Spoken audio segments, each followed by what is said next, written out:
Hi, my name is Tyra Hagans. I am 33. Ashley Travis, I am 38. Latifah Strickland, I am 33. Ashley Pemberton, I'm 32 years old and I'm rocking my 30s. Janie Outlaw, I am 31 and I am rocking my 30s. Free Perkins, and I am rocking my 30s. I'm Wawa Magic, aka the biggest, and I'm rocking my 30s. I'm rocking my 30s. And I'm rocking my 30s. I'm rocking my 30s. And I'm rocking my 30s.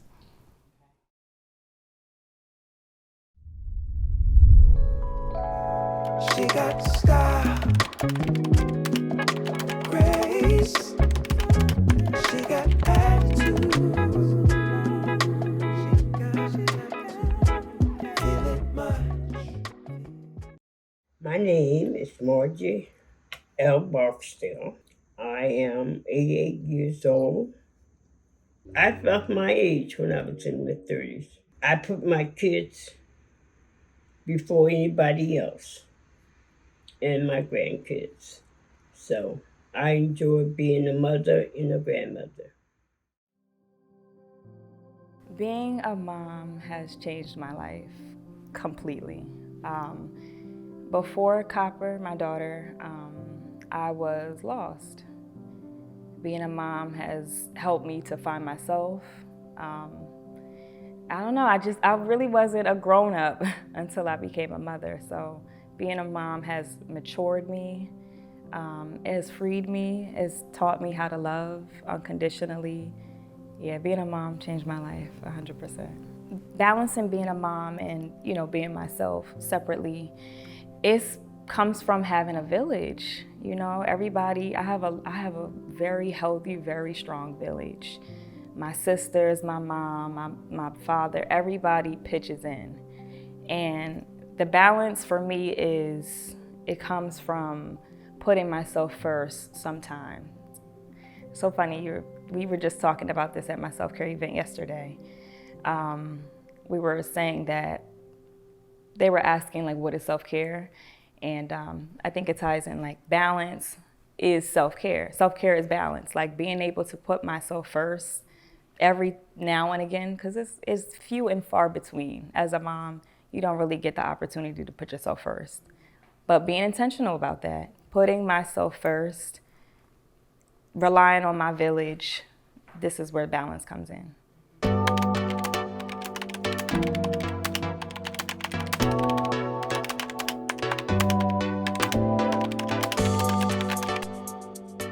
Okay, so it's Saturday, it's midnight. I'm doing baby assessments. If I am on postpartum, if I'm on labor and delivery, I may be helping deliver a baby or in a C-section or charting. I stop and get coffee from Starbucks, that nice venti iced white chocolate mocha. Call my husband, see if he want one. My kids are up getting ready for their sports, and then I'm either going to a football game or a soccer game or both. I try to feed my baby, because usually once he sees me, he's like, I don't want no pump milk in the bottle, I want a breast.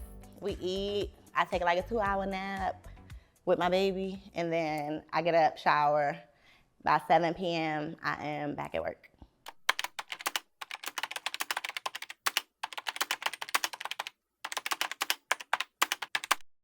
Life for me in my 30s have been divine. I chose divine because I have had a lot of losses occur in my 30s. And those losses have kind of pushed me into what my actual purpose is, and have kind of given me a drive to help people in a way that I don't think I necessarily would have if they didn't happen. In 2021, I lost my mom, shortly after her 51st birthday. And then in 2022, I lost my daughter during the labor process, and that was the day before my mom's 1-year death anniversary. I was raised by my grandparents. However, my mother was always in the picture.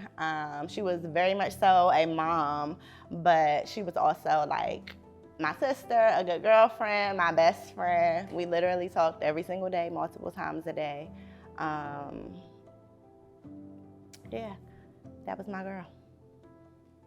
when I found out, it was literally the morning of her death, and I found out by just seeing her deceased body and being told that she was dead.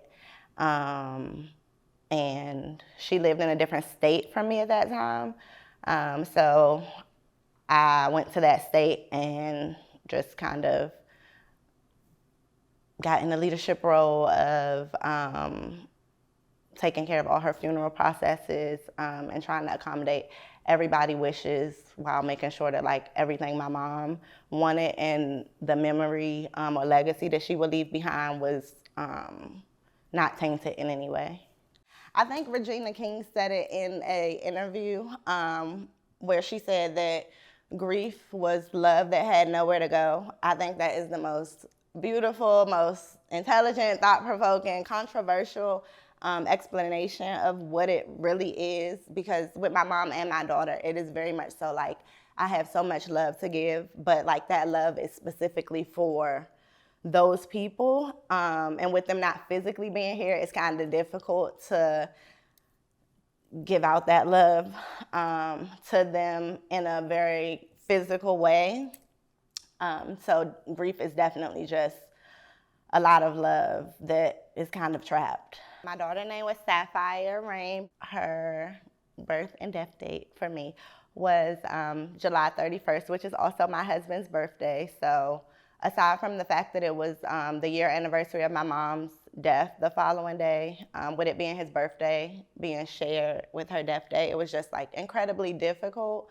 But my entire family was like devastated. So again, for me, I didn't really have the time at that time to really process or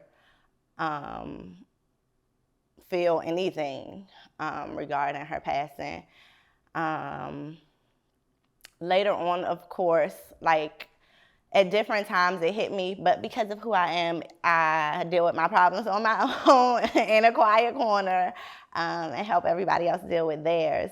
So a lot of it was just kind of working my way through therapy, which was like a lot of other people issues and stories that I would talk about just to kind of like manage or mask my own, as well as like just taking those private times to myself to kind of like take moments to grieve or take moments to really like find peace or find blessings in what her life did mean. The pregnancy was amazing. I love being a mom. That is like my number one goal, priority, anything. Since I was young, I always wanted to be a mother. So I'm also a labor and delivery nurse. So I really took that as an opportunity or moment to allow myself to kind of build upon a way to relate to and talk to other women who kind of go through the same thing and may handle it the same way as me, may handle it different, may have support, may not. What motivated me to have another baby after Sapphire was very much so just my spirit in general. Like, I'm very determined. I'm very much so like, just keep going, just keep chugging along. I believe wholeheartedly what's meant to be for me is what will be for me. Whether that looks bad or whether it looks amazing, if it's supposed to be for my life, it's gonna happen, and it's up to me to decide how I allow that to impact and affect my life, or how I allow myself to move forward beyond whatever that impact is. So the first thing is just honestly making a choice of who you wanna be, how you wanna show up. And with my daughter specifically, with the whole grieving process of love having nowhere to go, it was very important for me to like carry on a legacy for her, so that for one, I could place the love somewhere. I wasn't aware that I always wanted to become a nurse. I've always wanted to help people or be in a healthcare setting. I initially wanted to do psychotherapy for children, used in theater. Once I had my first child and came home, I decided upon being a nurse. I did get pregnant with Sapphire during nursing school, which is incredibly difficult on its own without children. So being pregnant was just a struggle. We also were in the midst of COVID at the time. So it was just a lot of adjustments that had to occur. And really just the desire to become an RN is what kind of pushed me or drove me through that process. For me, also, like with my work as an RN now, I think that Sapphire definitely played a major role because I definitely credit that pregnancy to helping me get through the end of nursing school. I don't know that I would have finished the same way or been able to even finish or go past my NCLEX without that kind of push of like, okay, I got my baby girl on the way.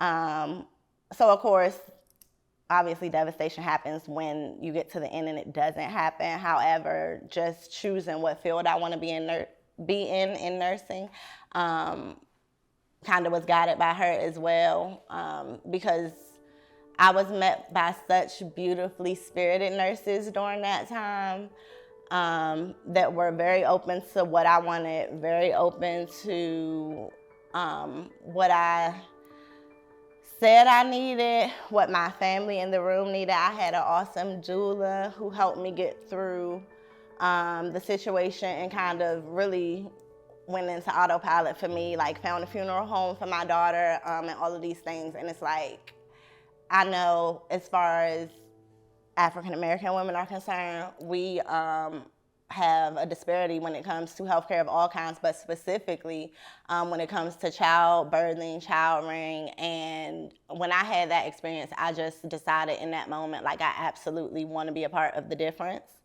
And I think that's something that my daughter would certainly be proud of.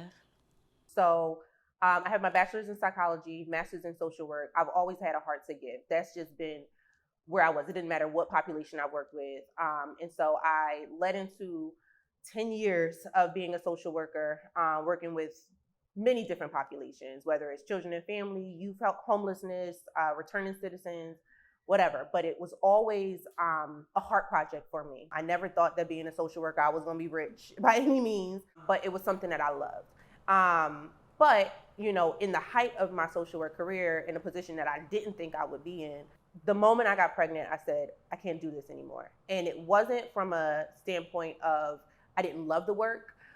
It wasn't from a point of something that I no longer wanted to do, but I recognized that the energy that I was putting into my work would require me to only be able to give my family the leftovers.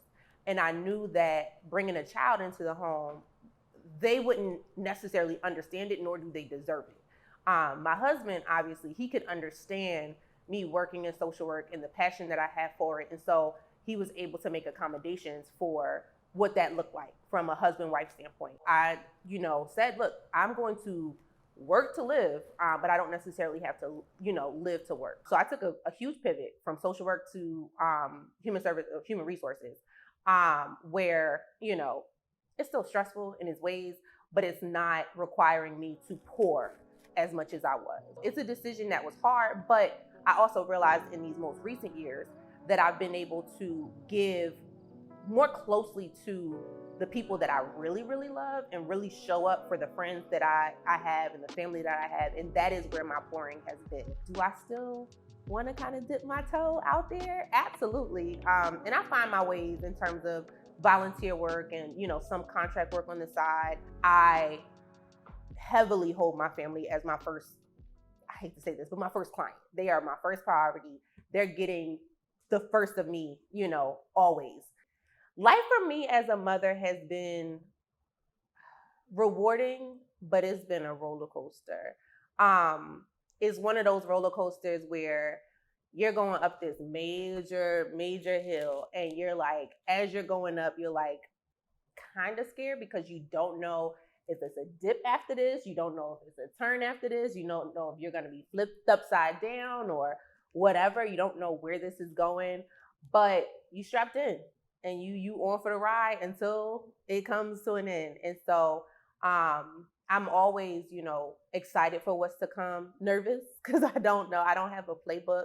But I will say that, the partner that I have in this roller coaster is strapped in too. And so we're in it 100%. It's been, tissue, Lord.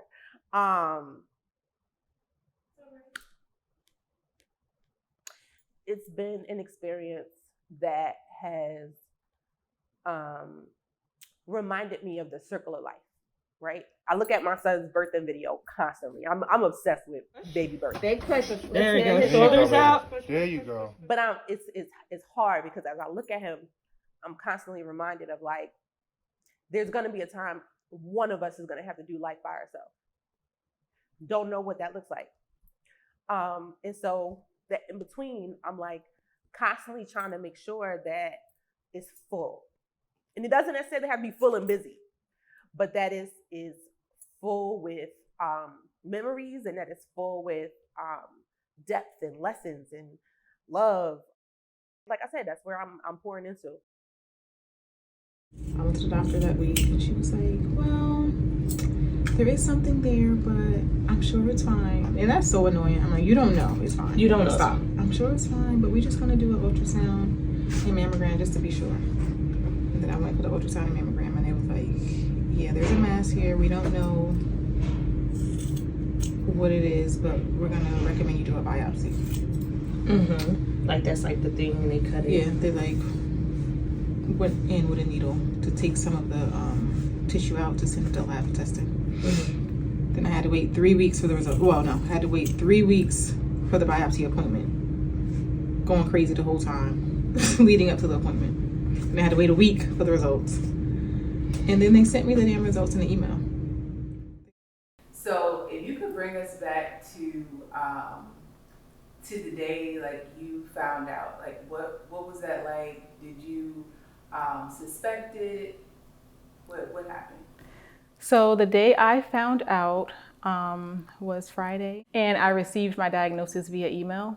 Actually, 2 weeks prior to that, I had gone to my primary doctor and I told her I felt a lump. She sent me for an ultrasound and biopsy, and then the biopsy results is what was emailed that Friday, and it said that I had cancer. It was in medical terms, so I didn't know what it meant, but it was the weekend.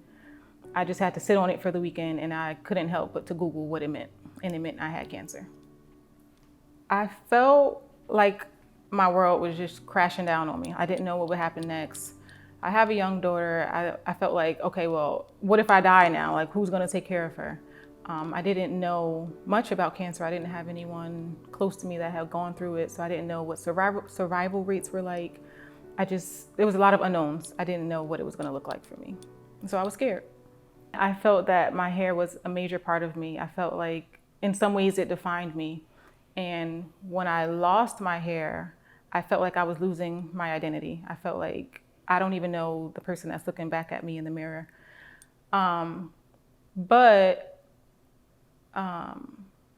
So it started to come out in clumps, and then I just couldn't take seeing it come out anymore, so I decided to shave it all bald. And when I did that, I felt better. I felt like all the years of shame and hurt that I didn't know I was carrying, that had just been lifted off of me. As part of my treatment and recovery, it's really important for me to manage my stress. So going forward, I make sure that I'm mindful about the type of stress that is in my life and just trying to let things go if it's not important. And then aside from that, it's just learning to be more present. I don't know what tomorrow may bring. I don't know how I'm gonna feel tomorrow, but I know that I have today. So I just try to make the best of it. What would I tell a woman in her 30s going through breast cancer? I would tell her the importance of making sure that you are mentally strong.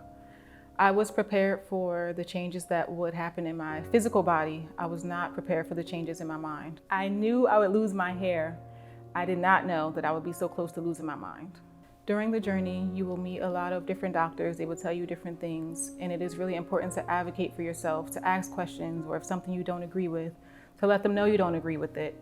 And just remember that your doctors work for you. You hired them, and you can fire them. You can find another doctor that you connect with better. So I mentioned that when I first got the diagnosis, I was just afraid of what breast cancer would bring. I thought that I would not be here to see her grow. I thought that I would not be here for her anymore. Or I feared that I would not be here for her anymore. Going through this journey, she has been the only thing that's able to get me out of bed. On days where I felt like giving up, she was the reason for me to get up. I did talk to her about what was going to happen. I remember when I first started losing my hair, I started to wear a wig, and she would mention, "Oh, mommy, your hair is different." So I realized, okay, I need to talk to her about this. I didn't want to just show up one day and be bald. So I did get a book that's called Mommy Has a Boo Boo, and it talks about breast cancer, explaining it to children. So we read that book together, and I explained to her that mommy's going to start to look different, but that I still love her, that I still will play with her, and I still will treat her the same. I'll just have a lot of days where I'm not feeling well, but one thing that's not going to change is how much I love her. I was not prepared for motherhood, for 30s, for any of it. But for motherhood in particular, I wasn't prepared for the wide range of emotions that I would feel. I didn't know I would feel the highest of highs when she was born and the lowest of lows when she was sick and I didn't know what to do. I wasn't prepared for, or I didn't know that wide range of emotions was normal during motherhood. As a working mother, I felt that I needed to split myself in half, that I needed to give 100% to my job and 100% to my daughter. But over time, I have learned that it is impossible to give 100% or even 50-50 every day. Instead of thinking of it as a perfect balance, I now appreciate and recognize that the scales will be unbalanced most days. On some days, I have to give more to motherhood and my job will have to take a back seat. And on the flip side, some days I have to give more to my job and motherhood has to take a back seat. Young ladies of today, everything they're looking forward to getting a good education.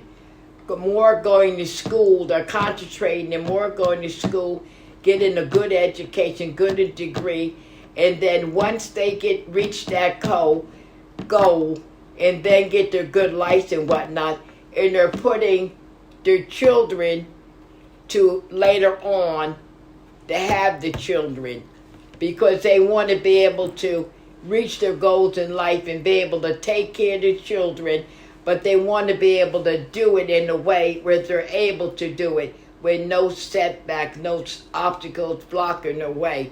And it's a difference. Now, years ago, you had your children at a young age, but now the young women of today, they're having their families at a later age in life because they want to pursue more things that's going to happen, help them to perform the things that they need to perform for the child when they get into this world. It's a big difference now. It's a big change.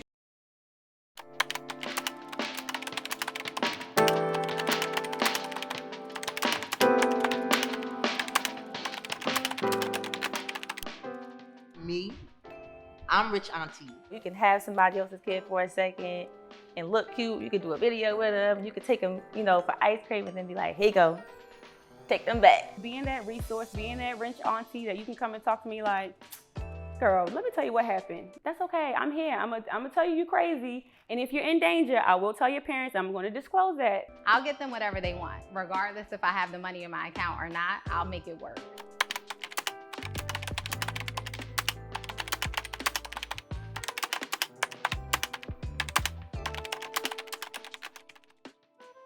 Being in my 30s and not being married or having children is not something that I'm ashamed of, and it doesn't make me feel, less than or bad just because I grew up with a lot of people who do have kids, and maybe not married yet either, and I know the troubles that they faced. So for me, I feel like this is the time now, honestly, for me in my 30s, that I feel I'm ready now to do that, to be married and have children. But I don't, in the past, I don't regret doing it any sooner. Remember that show, Love and Marriage? I forget, yeah. But yes, I would love to get married. I would love to have children. That was always something that I wanted and admired growing up. So the fact that I'm 31 and I don't have that, yeah, sometimes I do think, dang, like, what am I doing wrong? Or did I focus so much on school and work and put my love life aside? But I'm gonna say I did not, because throughout college, my grad career, as well as medical school, I did date here and there, but I also realized that it was just some things that I did not want from that person or from that situation. And I felt like my focus was, you know, kind of getting blurry. And at the end of the day, God has a vision for me and I'm just trying to live out the purpose. So yes, I want to get married first, then have children. But God has the final say. So if I don't, I'll just be that rich auntie. My sister is married. I'm the oldest. She got married. She has 2 kids now. And since she has been married with the 2 children, everyone always asks, family reunions, parties, hey, Ashley, what's going on with you? You plan to get married? Do you want to have kids? You know, you're close to 40. When are you going to have kids? So it's always a question. There's definitely a lot of pressure. And I know I'm at the top. But I feel like I still got 2 to 3 years to decide what that looks like for me. When I went back to law school, my mom was like, Patience, it's your second time. It's your second chance to find a husband. In my family, the women should be married by a certain age. Family is very important. Having children is like the most important.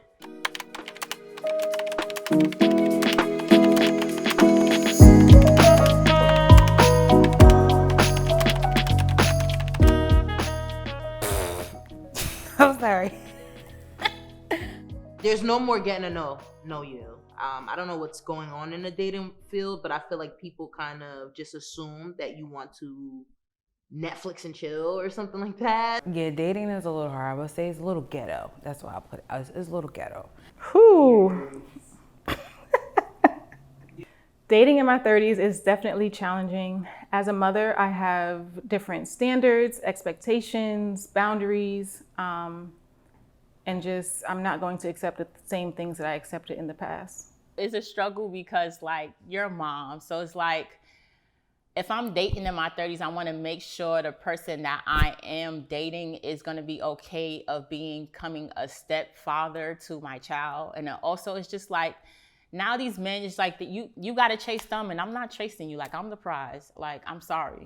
Like, it's horrible out here. Like we got girls as men. Sorry to say. Okay, so since I turned 30, I have a man now. My man. Okay, so when I turned 30, I had already just kind of got a boyfriend like a week before I turned 30. So I haven't really got to date in my 30s yet. But I have me a special friend. You enjoying it? I'm enjoying it like maybe too much, you know, when it's too good to be true, you be like. So, you know, you single men out there that are really serious and, you know, you want to get to know somebody and you want a best friend and you're genuine and kind and you love God, holler at me.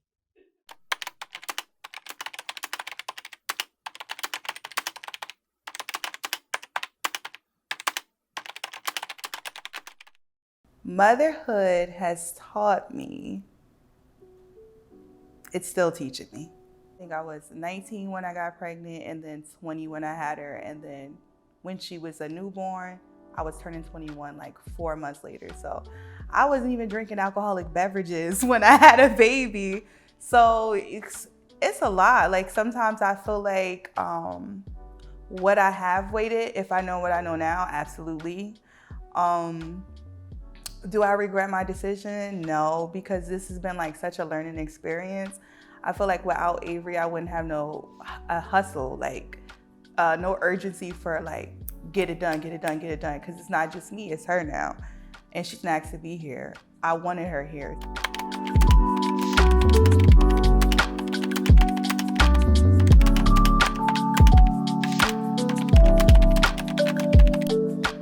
Everybody's scared of their 30s, and I'm happy for my 30s. I'm blessed that I made it to 30 years old. I'm telling y'all, because people don't make it here. So what I'm looking forward to the most, like I figured out what I want to go to school for. So I'll be going to school for cybersecurity. Cha-ching, cha-ching.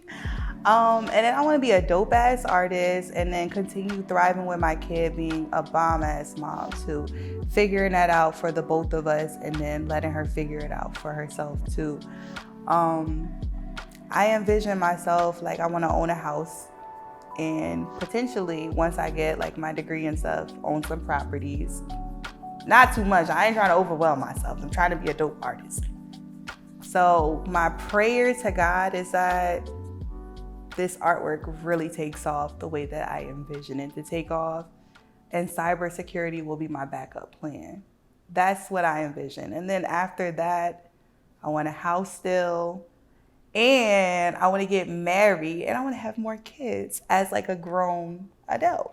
Like, because they say it's different when you have kids older. So I want to have more kids like as an older woman, I guess. Maybe like 35. No time soon, because I'm just starting to have fun.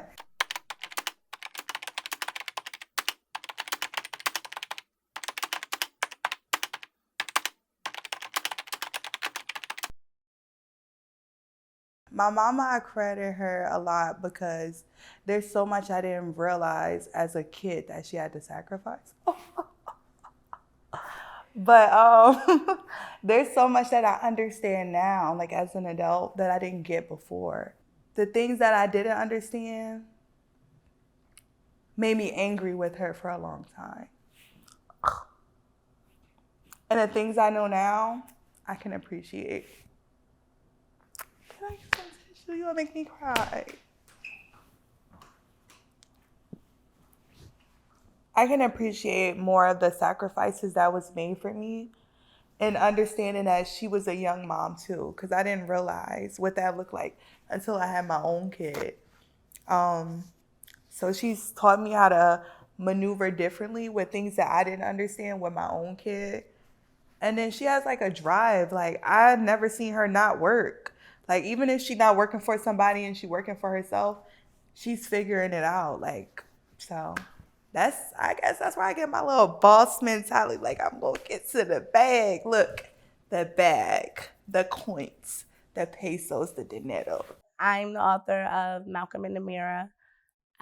I wrote the book inspired by my son, and just wanting him to know and understand that regardless of what's happening in the world, to never change your view of yourself when you look in the mirror, because obstacles will affect your self-image and your self-worth. And as a little Black boy in America, him having that constant reminder to find his worth within and not on the outside world was important to pack in literature, because everyone's talking about this war on literacy, and it's a big thing around reading right now. And if we don't take our history and compartmentalize it into a book, my grandchildren won't have no concept of what's happening right now, because everything is getting digital, and with the censor laws changing, who's to say that we're even going to be able to recap these stories? We had access to that, to print media, but it's fading. So that was the motivation behind me writing Malcolm in the Mirror. I wanted not only my son to have that confidence, but I also wanted him to have something that was tangible, that he can know this was for me. This was for me and people that look like me. And that was really important. So the book journey was amazing. I self-published. I sold 980 copies to date, hand to hand. So the book was never on Amazon, Walmart, Target, Barnes & Noble's, nothing. Like, I was master P-ing it out, selling books out my trunk, going to pop-up shops, traveling. And it shaked things up. It really shaked things up. And when I ran for school board, I took a back seat, because my goal was really just to sell 1,000 books. So then once I got like close to it, and then I ran for school board, I kind of just pivoted my advocacy for literature in a way that could affect more people.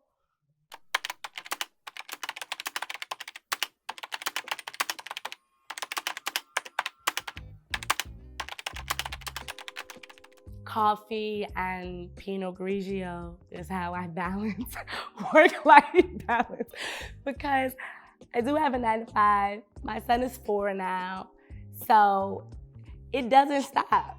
Like, it never stops. I'm at the park checking emails. I'm like, luckily, I have a wonderful, wonderful, wonderful co-parent that makes being a single mother very easy. And I try to refrain from using the word single mother because it's like I'm a single woman. I'm not a single mother because his father is very present. So he does, our schedule works for me to have a couple of days of balance a week.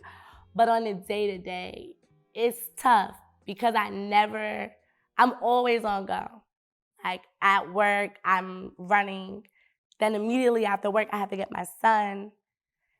And like sometimes it's meetings and Zooms, but it made my son so fascinated by like my son is just like so amazing. And I think him watching me so busy has to do with it. Like I remember when I was campaigning for school board, I used to take my son to knock on doors and he was 3.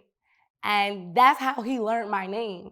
Hearing me knock on doors saying, hi, my name is Shantae Smith. So one day we was around the house and he was knocking on like all the doors. He closed all the doors in the house and he was knocking like, hi, my name is Shantae Smith, hi. And that was the first time like he ever said my name because you know you don't really know your mom's name. They're mommy till you're grown, right? So I look like, did he just say my name? And he's like, hi, my name is Shantae Smith, hi, my name is Shantae Smith. So now when like we go to Chick-fil-A, he'll walk up to the thing because they know they're gonna ask him his name. Hi, my name is Malcolm. Can I have, like, you know, so like me not having work-life balance has made my son like an amazing, advanced, he has enough balance for both of us because I be in shambles, but he makes it worth it.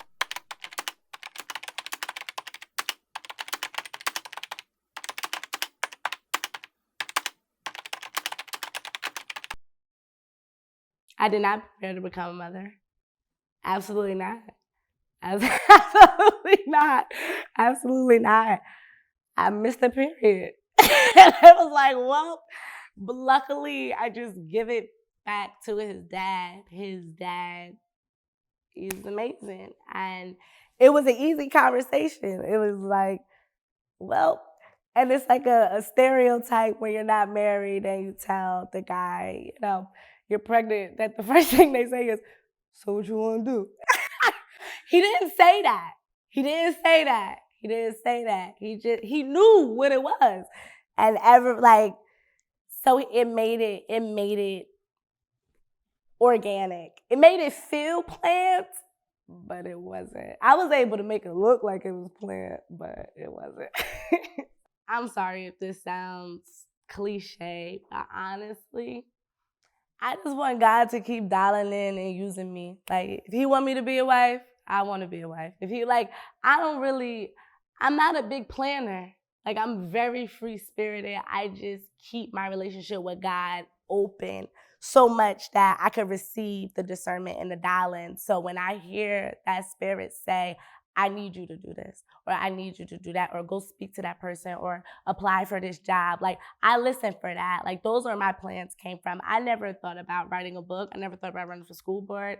None of the things that my bio has are original thoughts of my own. Like, it's my AI up there. Like, so only thing I want to do in my future is keep my relationship strong with him, stay grounded, and don't get caught up in the world. So whatever blessings that is like bestowed upon me, I can receive it and show up.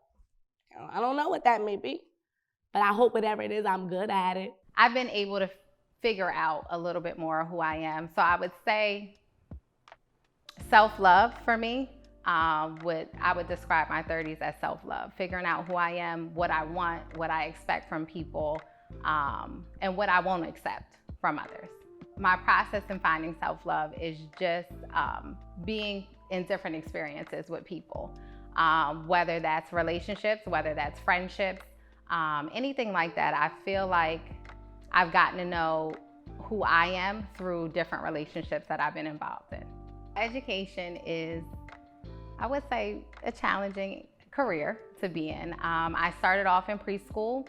From there, I went to grades 4th and 5th, and now I'm back in elementary school. I would say it's rewarding.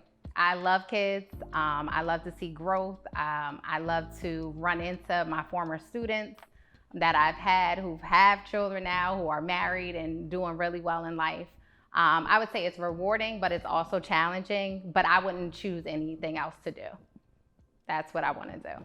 Education doesn't pay. So you definitely need to have some side hustles going on. So yes, I am tutoring now. And I've been tutoring for about maybe 2 to 3 years. I have worked with students from kindergarten all the way to college, and I'm working with literacy, usually when I tutor students. I am looking forward to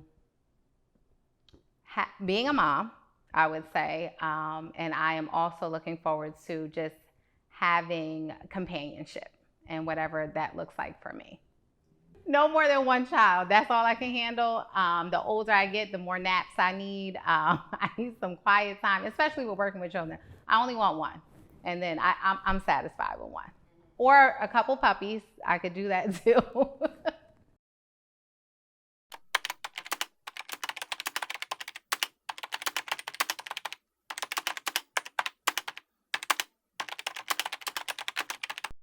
Let me say, like, I'm talking to my little sister.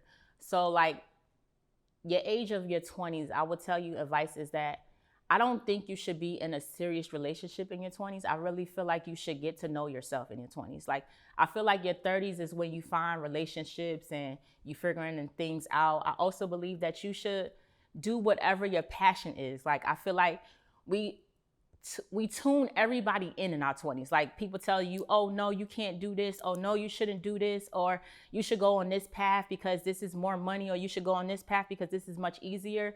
Like, I really feel like you should embrace your journey of what you want to do. My advice to a woman entering their 30s would be definitely to just find a focus, whatever that is, whatever specifically makes you happy, makes your heartstrings jump and jiggle a little bit. Kind of lean into that and see what that is.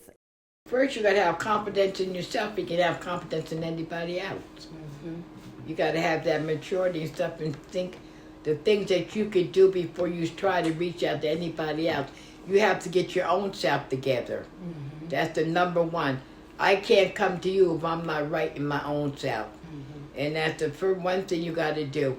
You got to check on your own self, what you can do and whatnot, before you can reach out to do anything else. Mm-hmm. You're the main person. You're the one. Check on what you can do yourself before you reach out to anybody else.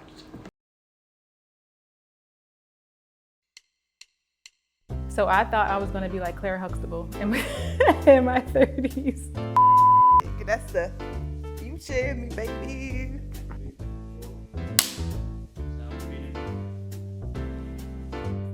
Tell me when. Anytime? Ooh. I forgot to say 30. Gotcha. And I'm rocking my 30s.